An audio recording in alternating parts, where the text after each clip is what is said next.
Hello, and I hope everyone is having an amazing day so far.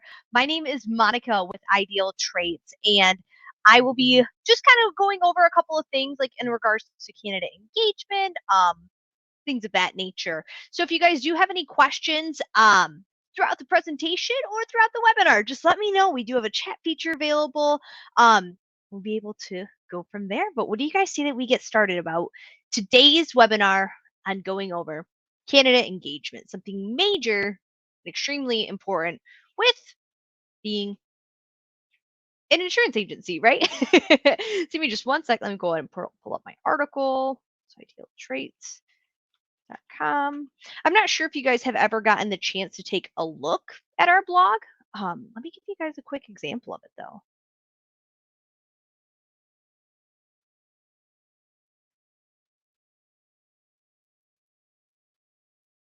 Share. Okay. Awesome.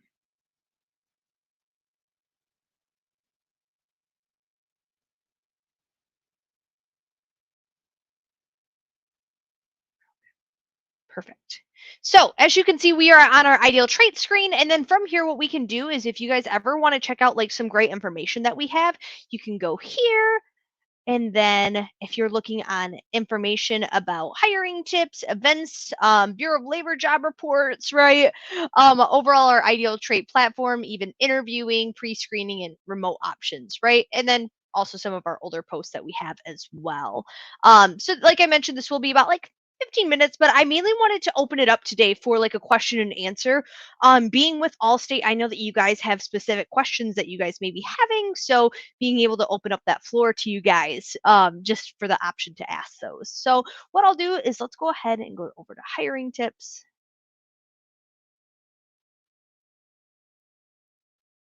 Perfect. And if I could find it. Here it is. Excellent. Okay, so I'll leave this up here, but I'll just mainly just touch base on the different factors, right? So let's see. So with staying engaged with your candidate, there are going to be a couple of factors to consider, right? So the first one I would say is the market that you're currently hiring in. So if you feel like, for example, your area has a heavy amount of social media content, you guys are constantly putting things out there, right? Being able to use that to stay engaged with them, whether it's posting about different opportunities that you guys have or positions that you filled, right? Keeping your community in the know with that is super important and can definitely be beneficial for having them see, again, in the community aspect that, hey, this is an opportunity that I was given. And now, if you guys should ever have that opportunity open again, great. Here's how you would do so. So that was a good example. And then along with that, just even before you even were to assess them, as soon as they apply, right? Reaching out to them and even just thanking them for reaching out and applying to your agency is major because of the fact that that's something that they're looking for in regards to saying, hey, thanks so much for taking the time out of your day after I applied to your agency and showing that you really are taking interest into me as a candidate. So whether it's a phone call, email, whatever it might be, right? Being able to just reach out to them and then offer that extra guidance. So another key factor is going to be, I'll move that down for you. But another key factor, right, is actually after the assessment as well, right? Setting up a time to even go over the assessment results that Ideal Traits has to offer, and then being able to stay in complete transparency with them the entire time, right? So I'd say that these are a couple of major things to keep in mind, in transparency being the most important of the two words, right?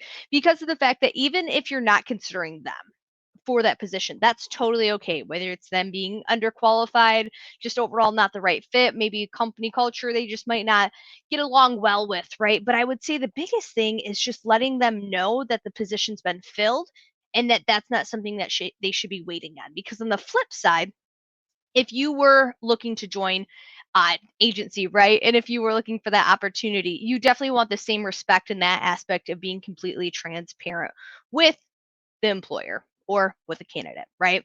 So that's definitely something to consider as well. So calling them personally, that's a great example. We are 100% remote too, so we utilize Zoom for our meetings, so that way we can all stay up to date with everyone and we can all essentially collaborate on the different ideas that we may be having. So, are there any questions about staying engaged with candidates right now?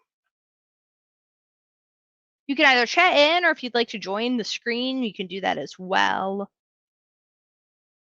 I do have my chat open. Let's see. What would you guys say, out of curiosity, is the biggest issue that you're having, like in regards to engaging with candidates? Is it the communication barrier? Would you say that it's the lack of knowing them overall? Maybe the fear of their resume, or maybe the overjoyousness of their resume? Because I know I've seen a couple of resumes in my lifetime, and essentially they always look super polished, super nice, right? And then when you meet them, it's like, huh, where is this person? And one thing I always like to say is that there are two times that we are perfect in our lives is when we're first born, right? And then also on our resume. It's just crazy as to how that goes. But being able to utilize an assessment or just another person's intuition and overall involvement in that hiring process can definitely give you a really good insight as to who they are and being able to navigate those waters to see if they would really be a good fit for you. Awesome. So, what we'll do, so go ahead and scroll up. Let's go back over to hiring tips. And this was another one that I wanted to go over with you guys today. So, 10 reasons that candidates are ghosting you in the job market, right? Um that it's kind of a funny title, but honestly, like the amount of times that we're hearing that from agencies is large because of the fact that, again, the transparency to begin with, and then these other reasonings as well. I'd like to call to ask them to take the assessment if they are qualified, and lately many of them don't have voicemail. Now, this is where they are sent an email reminder as well. With the voicemail, I would say that just to keep in mind that they might have applied to other places, so they might have just let it be full. Another way to reach out would possibly be LinkedIn, right? I know a lot of individuals have that nowadays, and even looking up their information on there and sending them a message and saying, "Hey, it's so great to see you out here in the networking world, right? I did see that you applied to my agency. I am the owner. I wanted to personally reach out to you and offer you some insight as to what the job is. But hey, go ahead and fill out that assessment first. So this way I can understand you better in a more professional aspect. And then that way we can move on from there, right? Giving them that common courtesy. So that is an amazing question. I would say between that, and we also offer our email templates as well that you can utilize. Um, so just being able to send them a quick email, they are automatically sent the assessment after applying to your job ad if you currently do use ideal traits. But excuse me, sorry about that. But then if not, no worries. I would just suggest sending them over an email to let them know, or even to schedule a call to go over that as well. But let's go ahead and go back, and feel free to chat in your questions throughout too. And then we'll just kind of answer them that way. So let's go into the first reason for ghosting. So the first reason is the long application process, right? So one thing I would note is that you do have the options to be able to add on a lot of responsibilities and a lot of requirements, right? Me personally, when going through different job opportunities, I looked for ones that kind of kept it short and simple, right? Essentially about 5 to 7 in the responsibilities and about 5 to 7 in the requirements. And this is because of the fact that if I were to personally see, and maybe, hey, even yourself as well, right? If you were to see an opportunity that had, let's say, 30 different requirements, and then we scroll up to the benefit section, and then all you see there is maybe 4, maybe 5, right? In my eyes, how I would view it is essentially that you're getting asked a lot more than what you're giving. Now, yes, is the salary included, or is that hourly rate included in there? Possibly. But just from looking at it as comparing this amount to the benefits, right? The requirements to the benefits, or the responsibilities to the benefits, even both of them, right? We want to make sure that those scales are kind of balanced out. So another one is multiple interviews. So you may run the risk of losing candidates if you do have multiple interviews. Although it is understandable that you'd want to avoid making a bad hire, also that understand that candidate is looking for employment and will look for a company that is interested in them. So this is really goes back into the candidate engagement, right? So just make sure that you're staying up to date with them, being transparent. If the opportunity is no longer available, just let them know that. Or if you would like them, or if you're even considering them, again, be sure to be transparent and let them know that as well. But awesome. So next up is going to be lack of communication. So 13% of candidates say that communication issues are one of the reasons for ghosting a recruiter or even manager. Candidates look for communication, transparency. What are the odds? Empathy, authenticity from the company that they apply to.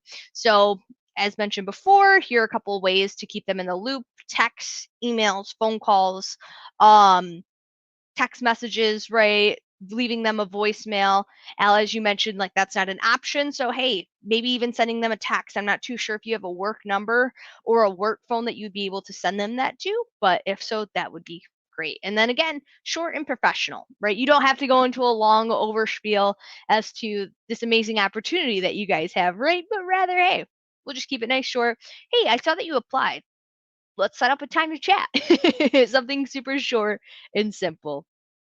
Um, Only cancel and reschedule interviews if necessary and when you communicated that to the candidate. Yes, because I know if I was really excited about an interview and then I got a last minute message, maybe a minute before, saying, hey, actually, this has been canceled, right?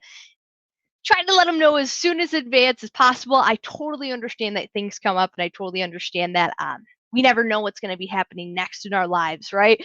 But the least that we can do is try to be as transparent as possible with these candidates.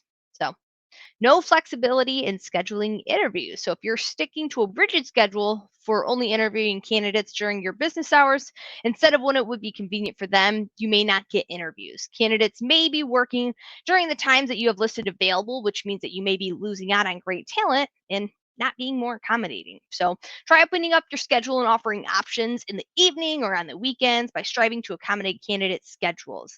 Another thing to consider as well with this is that if they don't answer that first initial call, it could be because of the fact that they are at another job, right? They're maybe not available to speak or they might not have their phone out with them while they're working. So that could be another reason to consider that they're not answering the very first time around. I always recommend anywhere from 2 to 3 phone calls, but really whatever your hiring process is. Something just to keep in mind. So a bad onboarding process. So you only get a chance to make the first impression, and that first impression is bad. Your new employee will you probably will exit quickly, right? 30% of new employees leave an organization within the first 6 months of hire. So to avoid this from happening, take the time to show them that you care, right? Onboarding an employee is not an event that you can skip. This process is a key to employee success in their role, as well as they feel like they're part of the company and overall that team culture and atmosphere. I know when I personally got onboarded here at Ideal Traits, it was an amazing time because of the fact that I really got to meet people from the different departments to see what they do on top of being able to learn and grow in the role that I was hired into.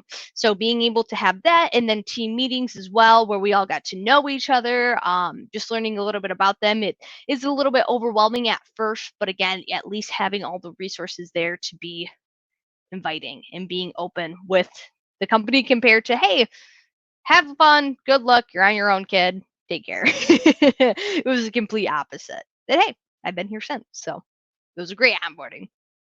So, more attractive job offers. Now, this is major because 28% of candidates said that they dropped out of the interview process after they had accepted a better job. Now, 29% of candidates dropped out due to being offered higher salaries by another company. So, a great way to stay competitive or even just to see like what other competitors are offering is if you go to indeed.com, right? You can actually type in your job title name or the name of the position that you would be looking to hire for, right? And then after that, you can actually select what the salary selection is and then being able to view that from there.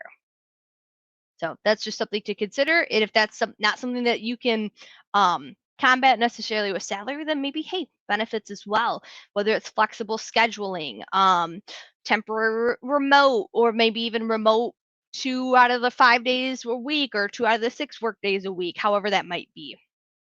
So, more attractive job offers. So ask yourself, how can you make your job ad more attractive than the one down the road?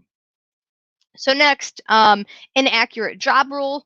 So 27% of candidates said that they have ghosted an interview process or their new job due to inaccurate job descriptions given by the employer.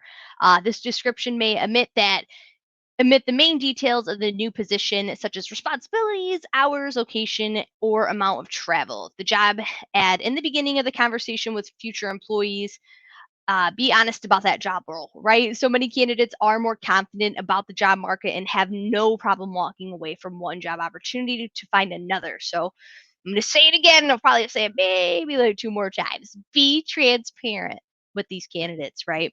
We want to make sure that we are presenting all of the facts from the beginning and essentially giving them a good concrete way of being able to know what they're signing up for. We do actually offer templates for your job description inside of your ideal traits account. But hey, you could always customize that as well and maybe adding in your own little snippet as well, just going over that job description. So, next one is poor reputation in online reviews. So 26% of candidates dropped out of the process after deeper research on the company. If the reviews are negative from customers or employees, past and present, the candidate will not hesitate to ghost you to avoid similar situations previous employees had. Pay close attention to your employer branding. What are people saying about you? What does your online presence look like? Do you respond to business reviews professionally? And then remember that candidates can see all of that and they will decide if they want to work on you based on that information. So I know that sometimes we might get bad reviews left for us, right? So as an employer, you can respond to those and just explain or even offer to set up a time to go over that. And that could be beneficial in regards to showing newer candidates that you are engaged, you are staying on top of clearly the issues that are going on if they left you a review about such and such topic. Perfect. So dislike perceived work culture. Candidates are likely to ghost when they get a bad feeling about a company culture. 22% say that they dropped out of the process after going into a company for an interview and experiencing the company culture firsthand. So, employers can be proactive by having an open mind about their company culture and getting feedback from their employees on how to make it better, right? Showing that you care about what your employees are saying and implementing some of their suggestions throughout working there will eventually go a long way. So, really again, be transparent, right? Asking for feedback, right? I know it can be hard. I personally have a high ego, so anytime I hear criticism, sometimes it can be like, "Ugh, where did this come from? A stab to the heart. Oh my gosh." But at the end of the day, it's so that we can grow and provide a better work environment or a better situation. How can I do better on my end for people to come after me, right? So, and then the last reason is the interview process. 46% of candidates did admit to not showing up for a scheduled interview because they did not receive a confirmation email. So they did not receive the address for a face to face interview or clear directions to the site for the interview or not given prior warning about parking fees, lot garages, buildings, and their phone calls went unanswered. So although this might, sound a little goofy, just be sure to think about it from the candidate's perspective, right? Um, you will be interviewing them and providing them with details about the process and the date, time, location, directions, all that fun stuff, right? Just be sure to include that, especially like in your emails or when you talk on the phone, like, hey, did you write this down? Or let me get you over a calendar invite, right? I know that that can go a long way in regards to making sure that they stay organized. But employers, hey, they're not blameless in this environment. So 77% of applicants say that they've been ghosted by a prospective employer since the pandemic, and 73% of employers admit that they have ghosted candidates recently as well. Ultimately, it's about putting yourself in the candidate's shoes, as I mentioned, and what would you want from a recruiter or hiring manager right now, right? What would you make a business excuse me, what would make a business stand out from the competition and make you want to move towards that offer? Those engagement tactics are good for the next steps of helping curve the ghosting. But awesome. So that is my presentation for today. Let me figure out how to stop sharing my screen.